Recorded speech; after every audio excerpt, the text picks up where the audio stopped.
네, 이번에는 중동전쟁 상황을 전문가 두 분과 짚어드리겠습니다. 김덕일 고려대 중동이슬람센터 연구위원, 정한범 국방대학교 교수 두 분 오셨습니다. 어서 오세요. 네, 트럼프 미국 대통령이 제시하는 데드라인이 이번에 또 한 번 바뀌었습니다. 관련 영상부터 보겠습니다. 트럼프 대통령은 트루스 소셜로 이란을 향해 호르무즈 해협을 이틀 안에 완전 개방하지 않으면 이란의 발전소들을 파괴할 것이라고 위협했습니다. 트럼프 미국 대통령은 최후 통첩 시한을 5일간 유예한다고 밝혔습니다. 트럼프 대통령이 다시 열흘 동안 공격을 하지 않겠다고 밝혔습니다. They are negotiating, by the way, and they want to make a deal so badly, but they're afraid to say it because they figure they'll be killed by their own people. They're also afraid they'll be killed by us. There's never been a head of a country that wanted that job less. 하지만 정작 종전을 간절히 원하는 건 트럼프 자신이라는 분석도 있습니다.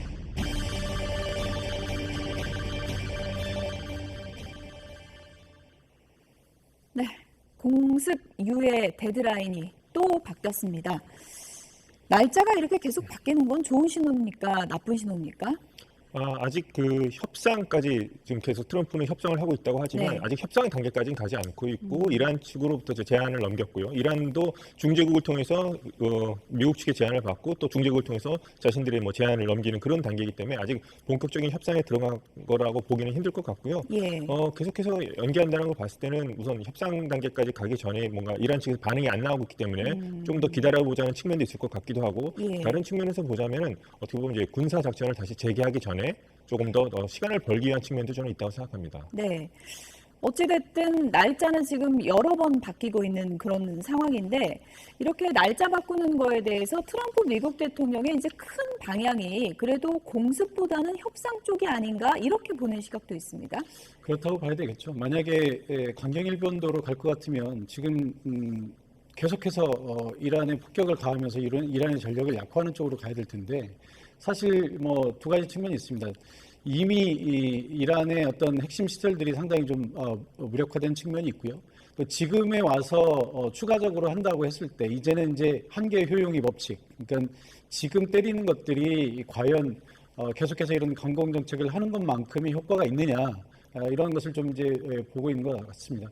근데 이제 그럼에도 불구하고 어쨌든 협상 시한을 이제 자꾸 연기를 한다는 것은 판이 깨졌다기보다는 계속해서 어떤 그 협상의 실마리가 보이기 때문에 이 시한을 이제 계속 연장하는 것이라고 이렇게 보여지고요. 예. 뭐 지금 잘 아시겠지만 처음 전쟁이 시작된 것이 협상 중에 전쟁이 일어났어요. 그러니까 이란 입장에서는 미국과 어느 정도 얘기가 진전이 되고 있는 상황이었거든요. 예. 그래서 전반적인 회담장 주변의 분위기는 뭐 좀 시간이 걸리겠지만 합의가 나올 것 같다 이런 분위기였는데 그런 상황에서 이제 갑자기 미국이 이란을 공격했단 말이죠. 그럼 이란 입장에서는 이렇게 이제 뒤통수를 맞은 셈이 됐는데 그런 미국을 전적으로 믿고 회담장에 나갈 수도 없고 예. 또 이 전쟁이 이란에서 일어났는데 이란이 일방적으로 입은 피해 상황에서 또 기분 좋게 웃으면서 협상장에 갈 수는 없지 않겠습니까? 그러니까 아마도 본격적인 회담에 들어가기 전에 어느 정도 체면과 자존심을 세우는 이런 시간이 좀 필요하거든요. 예. 그런 시간이 좀 소비가 되고 있는 거다 이렇게 보는 것이 맞을 것 같습니다. 날짜를 이렇게 계속 바꾸다 보니까 이란의 일간지에서는 이런 만평까지 등장했습니다. 어떤 만평인지 함께 보실까요? 네, 이란 일간지 자반입니다. 상단엔 새 최고 지도자 모즈타바 사진이 있고요. 하단엔 트럼프 미국 대통령이 보이시죠? 코가 긴 피노키오로 묘사를 했습니다. 트럼프의 코가 길게 늘어나서 호르무즈 해협을 가로지르고 있는데요. 이란 공습 데드라인을 번복하는 등 최근 트럼프의 주장이 잇따라 거짓으로 드러나고 있다는 걸 풍자하고 있습니다. 제목은 세계에서 패배하고 망신당한 거짓말쟁이라고 달았는데요. 코의 끝부분 어딘가 좀 갈라지고 부서져 있죠. 이란 인근 해역에서 충돌해서 미국이 결국은 좌절을 겪게 될 것이다 하는 이란 보수 일간지의 시각을 담았습니다.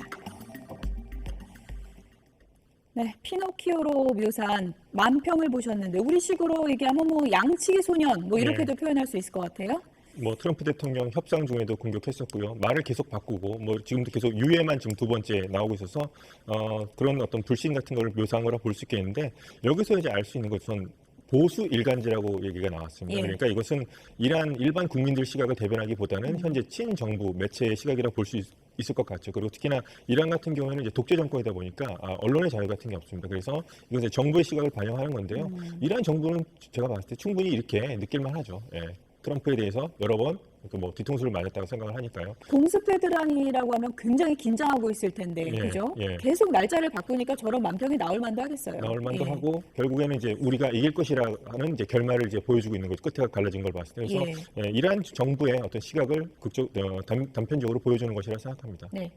예, 뭐 같은 시각인데요. 사실 이란 입장에서 이 상황을 보면 다시 말씀드리지만 협상 중에 미국이 일종의 뒤통수를 때린 전쟁이었고 또 최고 지도자, 현직에 있는 최고 지도자가 암살을 당한 거잖아요. 그렇다고 하면 아무리 이 뭐 우호적인 분위기에서 뭐 어떤 협상을 하자고 한다 하더라도 웃으면서 나올 수 있는 입장은 안 되거든요. 그러니까 이란 입장에서 지금 상황에서 미국과 웃으면서 악수를 하는 장면을 연출한다라고 하는 것은 완전히 국가의 격을 땅바닥에 내리치는 뭐 이런 정도가 되는 것이기 때문에 뭐 결국 최종적으로 협상이 타결된다 하더라도 이란은 절대 웃는 모습을 연출하지 않을 수밖에 없습니다. 그러니까 지금 상황에서는 어쨌든 이란은 트럼프와 협상을 하더라도 예. 협상을 하지 않더라도 트럼프에 대한 비난을 계속 이어갈 수밖에 없는 것이고 오히려 협상을 하려고 하면 더더욱 국내 여론이나 이런 것들에 대한 정당성을 확보하기 위해서라도 트럼프에 대해서 비난하고 이렇게 강공하는 그런 전략을 세울 수밖에 없다. 이렇게 보셔야 될 것 같습니다. 네. 협상 테이블이 언제쯤 공식적으로 마련될 것인가. 지금 양측의 뭐 기싸움이 굉장히 팽팽한 그런 상황인데 지금 미국 언론 보도를 보면 트럼프 미국 대통령이 좀 조급해 보입니다. 4주에서 6주 안에 끝내라는데 왜 이렇게 안 되냐. 그렇게 끝내도록 좀 해봐라 이렇게 다그쳤다는 거예요. 예, 그런 얘기가 나오고 있고요. 트럼프 대통령이 처음부터 이제 전쟁할 때도 4주에서 6주를 얘기를 했으니까 그 안에 이제 빨리 성과를 내야 되겠다는 그런 생각을 참모들에게 전달한 것 같습니다. 그래서 제가 봤을 때도 이번 전쟁 같은 경우는 이제 트럼프 그렇고 이란도 그렇고 제가 봤을 때 장기전을 원치 않는 전쟁인 분명합니다. 서로는 이제 끝까지 할 수 있다고 하지만 그렇기 때문에 4월 초나 4월 중순 정도에는 어느 정도 윤곽이 나오지 않을까 생각해 볼 수 있겠고요. 이따가도 얘기하겠습니다. 또 미중 정상회담 날짜도 이제 정해졌기 때문에 예. 트럼프 입장에서는 빨리 이것을 4월 안에는 어느 정도 결과물을 얻는 것을 위해서 지금 계속해서 보좌진이라든가 참모진에 대해서 일종의 계속해서 압박을 넣는 걸로 볼 수 있겠습니다. 예. 이란이 지금 제안을 검토하고 있다 이 말만 반복을 하고 빨리 좀 진지해져야 된다 이런 입장을 밝히기도 하는데 지금 협상 전에 이란의 그 태도에 대해서 좀 불만도 있는 건가요?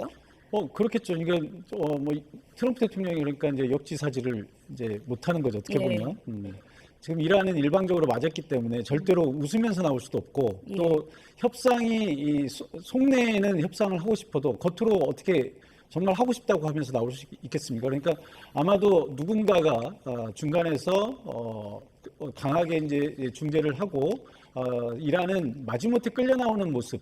이런 식의 협상이 돼야 될 것인데 예. 이제 트럼프 대통령은 이란의 그런 입장을 이해를 못하고 본인의 입장에서만 아니 나는 협상을 하려고 하는데 너네는 왜 협상이 나오지 않느냐 이런 식으로 지금 얘기를 하는 거거든요. 그러니까 이란이 가지고 있는 국내 정치적인 관점 이것을 전혀 이해를 못하는 거예요. 예. 그러니까 이란의 그 어떤 군부든 아니면 정치인이든 간에 지금 이런 상황에서 어쨌든 자기들이 반미의 어떤 기치를 들고 지금까지 이 국가를 운영해 왔는데 예. 그런 적국에게 일방적으로 맞아서 최고 지도자가 사망하고 국가의 기반 시설들이 지금 초토화되고 있는 상황에서 미국이 협상하자고 해서 바로 낼름 협상장에 앉는다는 게 얼마나 이게 자존심 상하고 국민들 입장에서는 납득할 수 없는 일이겠습니까? 그러니까 이란 입장에서는 어떤 상황에서든 협상하는 것을 공개적으로 하는 것도 탐탁지 않을 거고요. 또 협상을 하더라도 이것이 이란이 적극적으로 하는 것보다는 다른 나라가 중재해서 하는 모양새 이렇게 해서 이란은 마지못해 끌려가고 또 협상의 최종 결과도 결국은 미국이 다급해서 빨리 전쟁을 끝내고 싶어 했다. 그래서 사실상 이 전쟁은 미국이 패배한 것이고 이란의 국민이 신이 승리하는 전쟁이다. 이렇게 마무리를 지을 수밖에 없는 그런 구도라고 볼 수 있습니다. 이란의 진짜 입장이 뭐고 태도가 어떤지 좀 확인하기가 힘든 그런 상황인데 트럼프 미국 대통령의 발언도 좀 엇갈리는 발언들이 나오고 있습니다. 이란이 타협을 또 간절히 원하고 있다. 이런 발언도 했어요. 그래픽 좀 보여주시면 좋을 것 같은데요.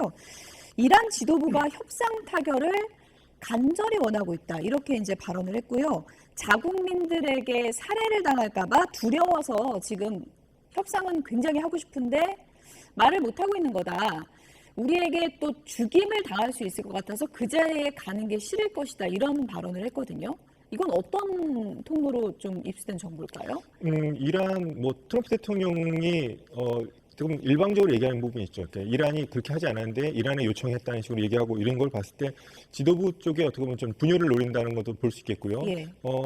이란 수뇌부 입장에서도 고민이 많을 겁니다. 지금 왜냐하면 트럼프 대통령이 만약 어느 정도 좀 완전히 틀리다고 볼 수는 없는 것이 지금 이렇게 강경파들이 결상전을 외치는 강경파들이 있는데 그 안에서 미국과 협상을 하자고 나오는 순간 어떤 배신자로 낙인이 찍힐 우려가 있긴 할 겁니다. 그렇기 때문에 좀 나오기 힘든 부분도 있고 그래서 트럼프 대통령은 갈리바프라든가 국회의장 갈리바프라든가 아라가치 이란 외무장관 같은 경우에는 미국과 이스라엘이 암살 명단에서 제거할 테니까 몇 주로 제거할 테니까 협상장에 나오라는 그런 얘기를 하고 있는데 지금 양쪽 다 미국은 이제 트럼프 대통령이 계속 얘기했지만 이란도 어떤 체면을 좀 세워줘야지 나갈 수 있는 입장이 되긴 할 건데 이란 쪽 입장도 제가 봤을 때는 수뇌부 안에서는 이것을 놓고서 좀 담론을박이 벌어질 거라 생각을 합니다. 왜냐하면 이란도 상당히 지금 군사적으로 타격을 심하게 입었고 경제적으로도 너무나 어려운 부분도 있고 지금 이란 측에서 협상가로 거론되는 인물이 온건파는 아니잖아요. 강경파인데 그 안에서 이제 트럼프가 낙점이 됐다고 하니까요. 또 그 안에서 또 이제 온건한 강경파다, 실용 강경파라고 이제 또 불리고 있습니다. 그래서 두 사람에 대해서 이제 협상장에 나오라는 식으로 해서 계속 얘기를 하고 있는데 이것은 어디까지나 최고 지도자인 모스타바가 승인을 해야지 이 두 사람도 나갈 수 있을 겁니다. 그래서 이란이 언제쯤 화답을 해줄지 모르겠습니다만 그 안에서도 제가 봤을 땐 치열한 논쟁이 벌어지고 있을 거라 봅니다. 저 두 사람이 지금 거론은 되고 있는데 암살 대상자에서도 이제 지워줬는데 문제는 승인이 있어야 된다. 근데 그 승인을 해줘야 되는 모즈타바가 어디 있는지도 지금 모르는 상황이잖아요. 지금 모즈타파가 어디 있는지 모를 뿐만 아니라 사실 실제로 모든 상황을 다 컨트롤하고 있는지도 사실 알 수 없습니다. 그러니까 지금은 이란 입장에서는 굉장히 비상시국이고요. 최고 지도자인 하메네이가 수십 년간 통치해 왔었는데 그 조직이 한 명뿐만 아니라 지도부의 상당수가 지금 이미 암살당한 상황이고요. 그래서 이제 비상 내각이라고 이렇게 볼 수 있고요. 결국은 모스타파 개인의 통치라기보다는 지도부 수뇌부 다수의 어떤 집단 통치의 성격이 강할 거다 이렇게 볼 수밖에 없습니다. 왜냐하면 언제 또 누군가 암살당할 수도 있거든요. 그럼 그 다음 순위가 지금 내부적으로 다 정해져 있는 거니까 결국은 집단 통치를 할 수밖에 없고요. 지금 이 상황에서는 사실 온건파, 강경파도 있을 수 있지만 이런 상황에서는 온건파가 있을 수 없죠.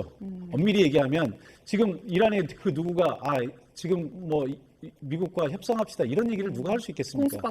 그럼요. 그 얘기는 온건파라고 표현한다기보다는 현실파라고 보는 게 맞겠죠. 여기서 우리가 더 해봐야 점점 더 우리 핵시설이나 이런 것들이 더 파괴될 가능성이 있고 우리 수뇌부가 계속 공격을 받을 수 있으니 지금 상황에서는 미국과 어떤 정도 우선 현 상황에서 어느 정도 타협을 하고 이 전쟁을 일단은 종식시켜야 된다. 그리고 언젠가 훗날을 기약해서 우리가 미국에게 보복을 해야 된다. 이런 식의 논리를 펴는 것이지 미국과 여기서 화해하고 잘 지내야 된다. 이런 식의 온건파는 존재할 수 없는 것이고요. 결국 이제 그 강경파 중에서 어떤 현실적인 노선을 얘기하는 사람들 그리고 이제 아마 최고 지도자인 모즈타파 같은 경우도 자기가 권력을 계속 유지하거나 아니면 이 이란의 훗날을 도모하기 위해서도 이란이 여기서 더 망가져서는 안 된다는 현실 지식을 하고 있을 것 같습니다. 어쨌든 지금 이란 지도부가 흔들거리는 그런 상황. 핵심은 이제 모즈타바인데 트럼프 미국 대통령이 폭스뉴스와의 전화 인터뷰에서 모즈타바가 우리 정부 당국으로부터 동성애자라는 사실을 보고받았다 이런 내용을 밝혔거든요. 미국 대통령이 처음으로 언급한 거예요. 어떤 의도일까요? 뉴스를 통해서 이렇게 공개적으로 얘기를 예. 했다는 점이 좀 주목할 만한데요. 어떤 취향은 존중받을 수 있겠습니다만 예. 이게 이란에서 이제 문제가 되는 상황이기 때문에 그렇습니다. 이를테면 이제 동성애 같은 경우는 이란에서는 사형에 대한 어떤 종교적인 율법에 따라서 사형 당할 수도 있는 범죄니까 그러니까 트럼프 대통령에게는 지금 이란 지도자 모스타바라는 사람이 이란에서는 당연히 지금 사형을 당해야 될 사람인데 그 사람이 지금 최고 지도자에 있는 게 말이 되느냐는 식으로 일종의 사실일 수도 있겠습니다만 어떻게 보면 또 흑색 선전 같은 걸 수도 있겠죠. 그러면서 모스타바를 지지하지 않는 사람은 처음부터 지지를 하지 않았겠습니다만 예. 그나마 모스타바를 그래도 좀 추종하거나 그래도 알리 하메네이의 아들이기 때문에 추종했던 사람들에게도 어느 정도 좀 사람들 마음을 변하게끔 하려는 어떤 그런 발언으로 생각이 됩니다. 네. 이런 뉴스가 계속 나가면 이란 내부가 좀 흔들릴 수도 있어요.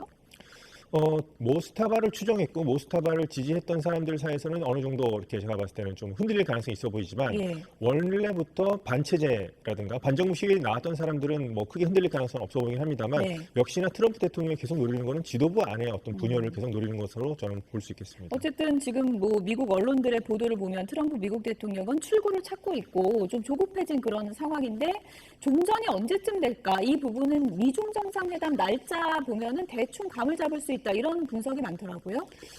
그렇게 봐야 되겠죠. 그러니까 예. 이게 지금 미중 정상회담 날짜가 먼저 있었고 전쟁이 일어난 것이 아니라 예. 물론 이제 있었습니다. 원래는 이제 3월 말 4월 초를 지금 예상을 하고 있었는데 연기됐죠. 예, 연기가 된 거죠. 그러니까 이 전쟁 이후의 날짜를 박은 거잖아요. 그러니까 이 날짜가 먼저 있었고 전쟁이 났다면 사실 이게 이제 그 인과관계를 좀 유추하기 어려운데 전쟁을 하고 있는 상황에서 5월 14, 15일로 지금 미중 정상회담 날짜를 잡았다고 하는 것은 사실상 그때까지는 전쟁을 끝내겠다고 하는 데드라인으로 봐야 되는 거거든요.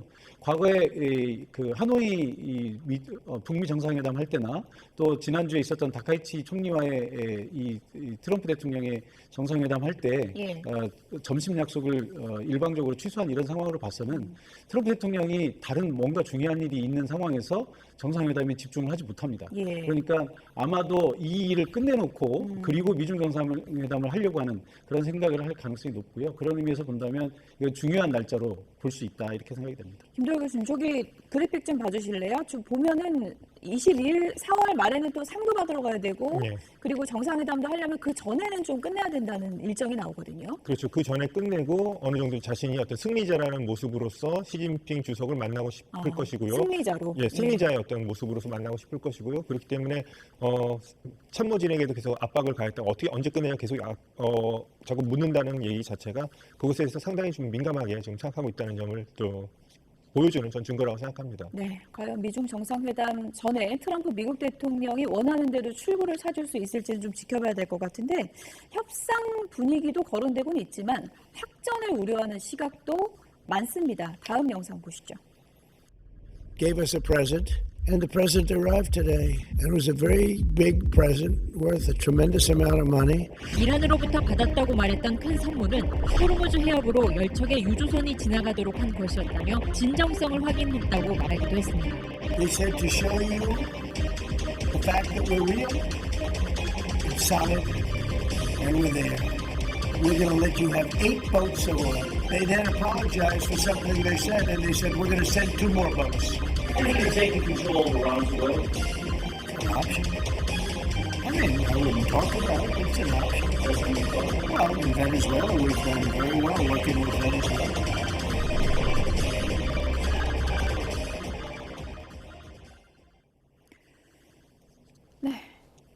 이란이 건넸다는 큰 선물이 무엇일까? 이 부분을 놓고 상당히 긴 시간 많은 전문가들이 분석을 했었는데 배 열척 지나가게 해준 거 그게 큰 선물이라는 거죠 지금?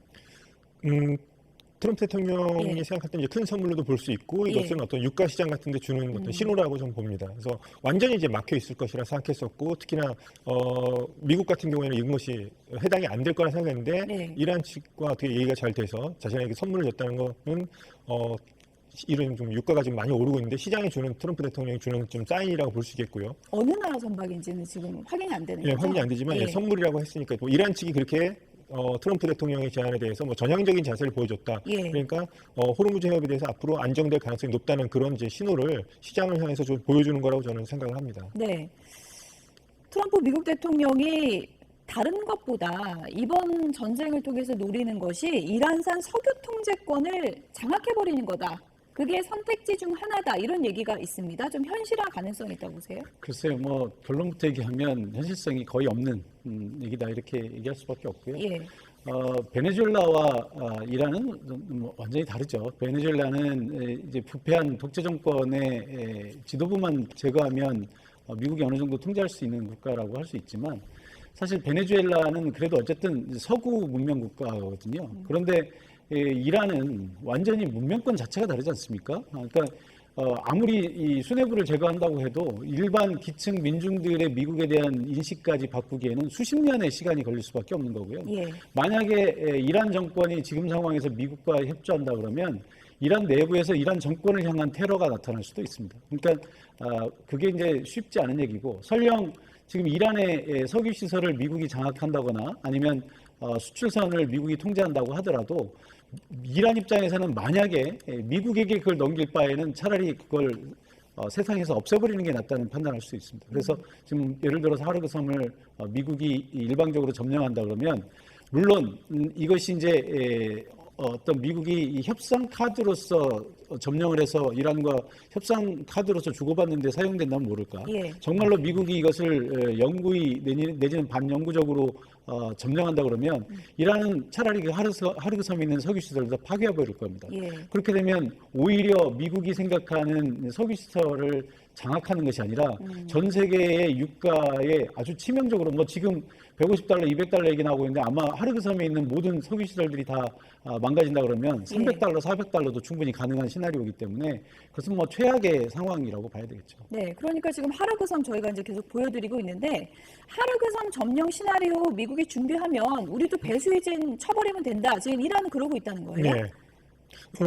지금 하르그 섬이 이제 뭐 이란의 경제 심장이 있고 이제 90%의 석유가 모이는 곳이기 때문에 여기가 유력한 후보로 거론이 되지만 오히려 여기를 공격하지 않을 가능성도 있고요. 또 다른 섬들이 많이 있습니다. 호르무즈 해협에서 군사 요새화되어 있는 뭐 라라크 섬, 아부 무사 섬 이런 곳을 미국이 예를 들어서 점령을 한다면은 호르무즈 통행에 대해서 미국이 어느 정도 이제 주도권을 줄 수는 있겠습니다만 제가 봤을 때 미국이 꺼낼 수 있는 만약에 이번에 뭐 협상이든 휴전이든 잘 안 돼서 만약에 군사작전으로 갈 경우에는 그래도 저는 이런 그 해병대 상륙이라든가 특수부대 투입이라든가 어떤 소위 말해서 지상군이라고 본다면 이란 영토에 미군의 어떤 발을 디디는 거는 저는 끝까지 하지 않을 가능성이 높다고 보고요. 오히려 계속해서 더 정밀 타격 같은 것들, 공습을 더 강화한다든가 이런 식으로 해서 그 지상전은 현재 그 이란 수뇌부로부터 군사력을 좀 분산시킨다거나 한 곳으로 이제 집중하게 하는 어떤 연막 작전인 가능성이 있다고 보고 오히려 저는 제한적으로 정밀 타격이라든가 이런 것을 조금 더 강화하는 쪽으로 가지 않을까 좀 생각하고 있습니다. 일종의 최후의 일격 예. 카드 그건 꺼내지 않을 것이다라고 보시는 거예요? 저는 그 최후의 일격이 육지에 발을 디디는 것이 아니라 조금 예. 더 강한 어떤 공습이라든가 이런 형태로 나타나지 않을까. 저는 지상군 투입 카드는 워낙에 미군 사상자를 의미하는 것이기 때문에 그것까지 트럼프 대통령은 마지막까지는 꺼내지 않을 가능성이 조금 더 높다고 생각하고 그러니까 있습니다. 지상군 배치는 안 할 것 같다라고 이제 얘기를 해주셨는데 지금 뭐 최후 일격 옵션으로 이런 것들이 이제 거론이 되고 있고요. 만약에 지상군 투입 안 하면 핵시설을 더 강하게 공습하는 카드를 꺼낼 수도 있다. 뭐 이런 시나리오도 있더라고요. 뭐 핵시설을 지금 상황에서 더 강하게 공습한다는 게 무슨 의미가 있는지 모르겠습니다. 그러니까 이미 이 중요 시설들은 이미 다 타격이 돼 있고요.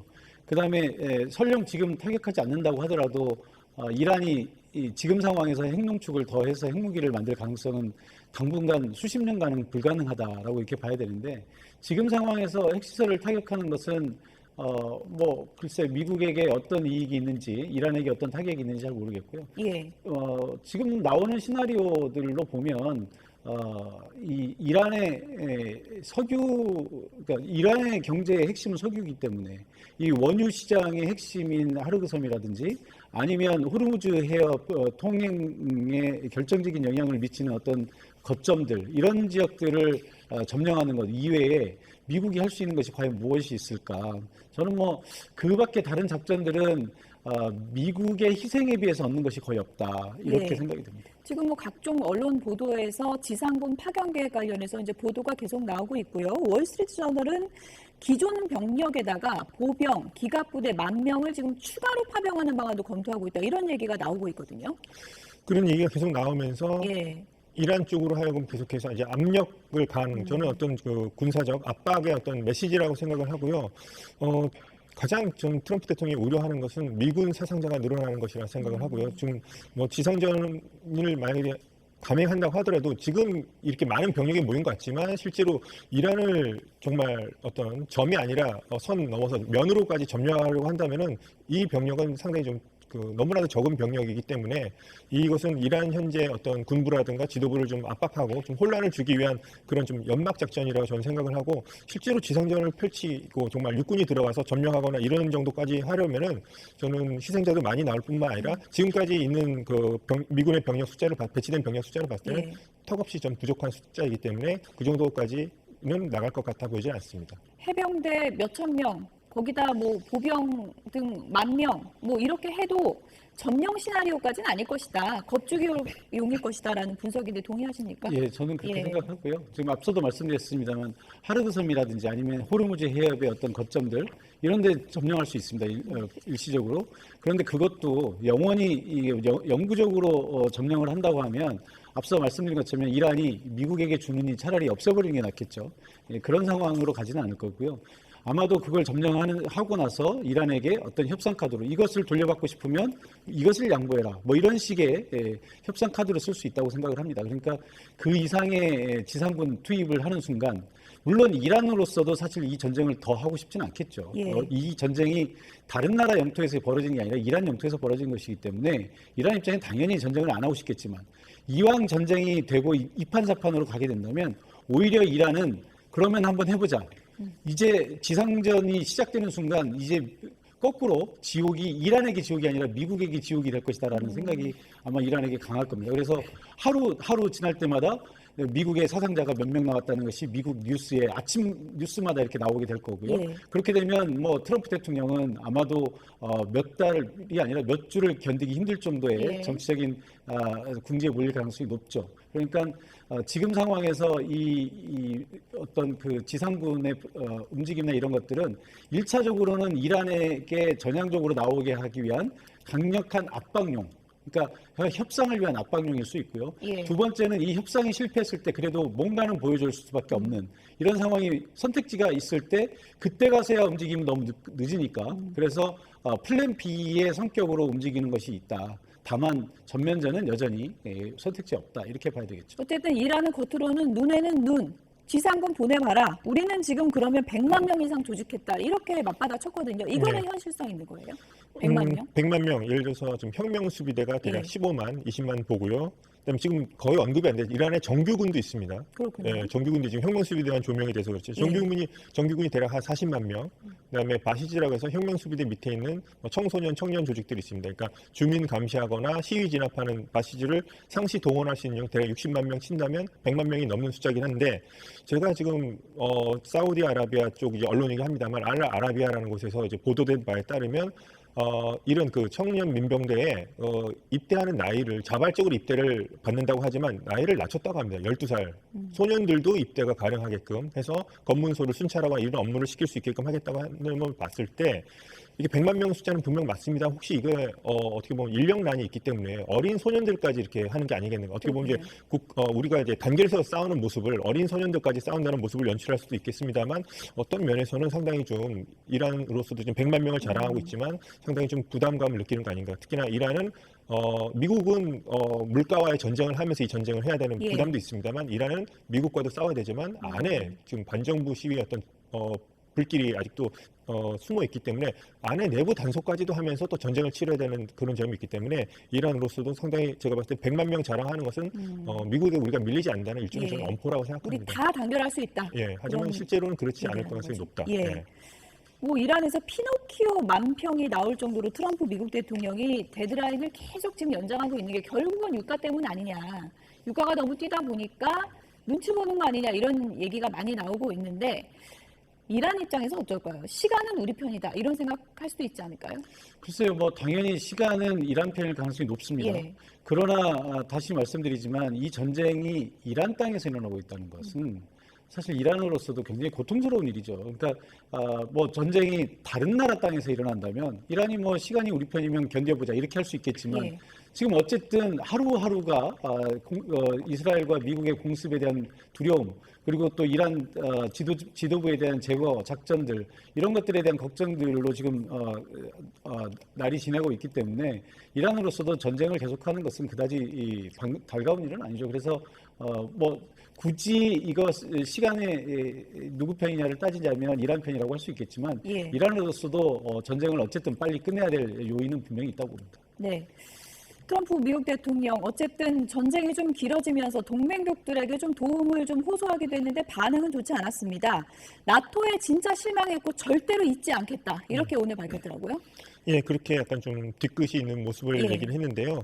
그래서 이제 뭐 트럼프 대통령이 처음에 구상했던 파병이라든가 뭐 연합 호송 선단 같은 것은 일본도 이제 사실상 선을 그은 상태이긴 하지만 오히려 이제 프랑스를 주축으로 해서 프랑스 이제 합참을 주축으로 해서 세계 35개국 수장들이 모였다는 점 이렇게 해서 호르무즈 해협을 앞으로 어떻게 정상화할 것인가에 관한 이것은 아마도 전쟁 이후의 얘기 같긴 합니다만 예. 전 이 부분은 좀 이제 국제적으로 이 호르무즈 해협을 자유화하는 것을 엄청나게 좀 심각하게 생각을 하고 있고 미국이 아니라 이제 여러 다른 국가들이 모여서 이 문제를 정말 심각하게 생각하고 있고 국제사회의 어떤 공조하는 측면을 보여준다는 점에서 이 부분이 좀 새롭게 이제 부각이 되고 있는데 이 부분의 어떤 국제적인 노력에 대해서는 저는 상당히 필요할 때가 됐다 저는 그렇게 생각을 하고요. 국제적인 노력이 이제 필요하다. 예, 우리나라도 이제 여기에는 이제 참여를 한 것으로 나오고 있습니다. 그래서 항해의 자유가 이제 보장되어야 되기 때문에 이런 부분에서 이것은 이제 미국 혼자만이 이렇게 일방적으로 할 것이 아니라 국제적인 어떤 공론을 거치면서 이란에게도 이렇게 항해의 자유를 막는 것에 대해서는 바람직하지 않다는 메시지를 계속 주면서 예. 자유화를 위해서 노력하는 것은 저는 좋은 행보라고 생각합니다. 국제적인 노력은. 네, 뭐 트럼프 미국 대통령의 뭐 뒤끝 아니냐 이렇게 이제 표현을 해주셨는데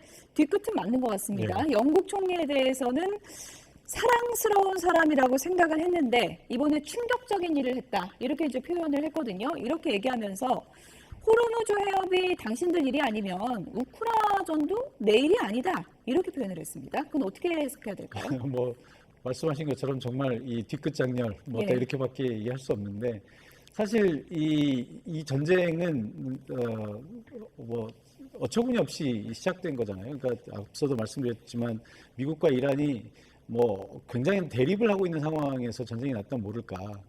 뭐 협상을 잘 하고 있는 상황에서 느닷없이 일어난 전쟁인데 치닥거리는 동맹국들에게 해라 이런 지금 상황이 돼버렸거든요. 예. 그리고 사실 동맹국들 입장에서 보면 사실 우리나라도 마찬가지입니다만 엄밀히 따져봐야 되는 게 이게 미국의 전쟁이면 정말로 미국이 위기에 처해 있고 미국을 우리가 도와야 되는 상황이라면 예. 동맹국으로서 한번 생각해 볼 수 있겠죠. 예. 그러나 다시 한번 얘기했지만 이건 미국의 전쟁이 아니고 이스라엘의 전쟁이에요.